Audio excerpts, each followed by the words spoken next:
United States of America and the Union Europe, the scope of the trade, reduction of protection in several products, special foods like vegetables, fruits, and some meat. Mexico many face technological disadvantage towards American products on agricultural products, since most European foods consumption is based on organic practices instead of the modern ones. GMO crops dispute between USA and the European Union in the last 2 decades, but may start affecting this one, and obviously Mexico may take advantage if the government wants. The main recommendation is that the country needs to be more loyal and practice that benefits itself when selling goods and services to the USA and European Union. Asia-Pacific Economic Cooperation. The countries involved are Australia, Brunei, Canada, Chile, China, South Korea, United States, Philippines, Hong Kong, Indonesia, Japan, Malaysia, Mexico, New Zealand, New Guinea, Peru, Russia, Singapore, Thailand, Taiwan, and Vietnam. The scope of the treaties are to ensure that goods, investments, services, and also people move easily across borders. The trade will facilitate the members through faster procedures at borders.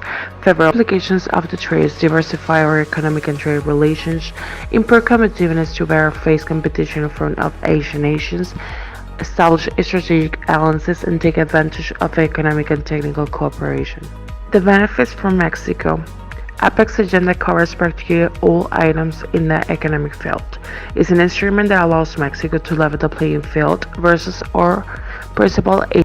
The preference recommended are the collection of personal information should be limited to the collection of information relevant to the lawful purposes of the personal information controller at the minimum information relevant to the purposes of collection. Countries involved in this agreement were Australia, Brunei, Canada, Chile, Japan, Malaysia, Mexico, New Zealand, Peru, Singapore, Vietnam, and the United States.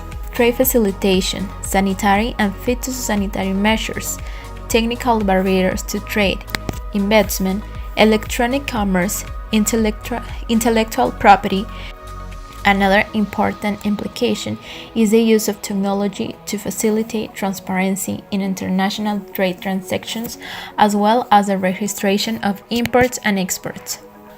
A real example that has to be with loss is that since 2007, Mexican authorities have been alerted that Japanese, Chinese, Korean, and other Asian farmers and entrepreneurs have been loading the country from cactus to tutti and start producing in their nations, and even request the patent to obtain commercial rights and overexploit it. Improvement that I would recommend is that Japan should contribute with economic concession for employees in factories like automotive manufacturers.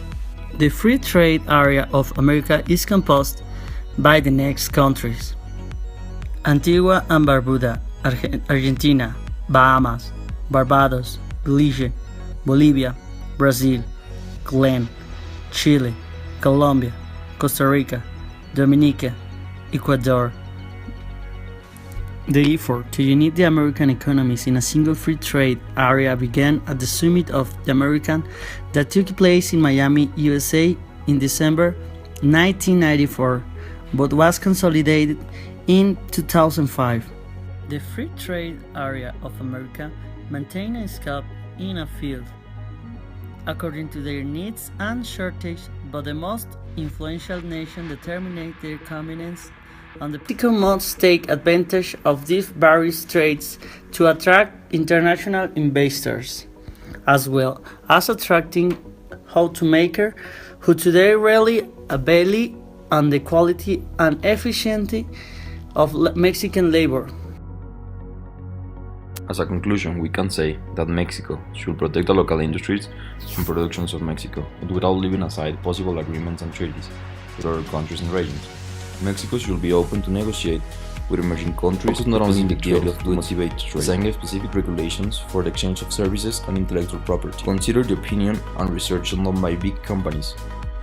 gather with groups of countries like regions to make deals and agreements much more attractive and with bigger benefits for all of the countries. Create mechanisms and procedures to improve the import and export requirements and procedures so that logistical services can be improved and the timings can be minimized.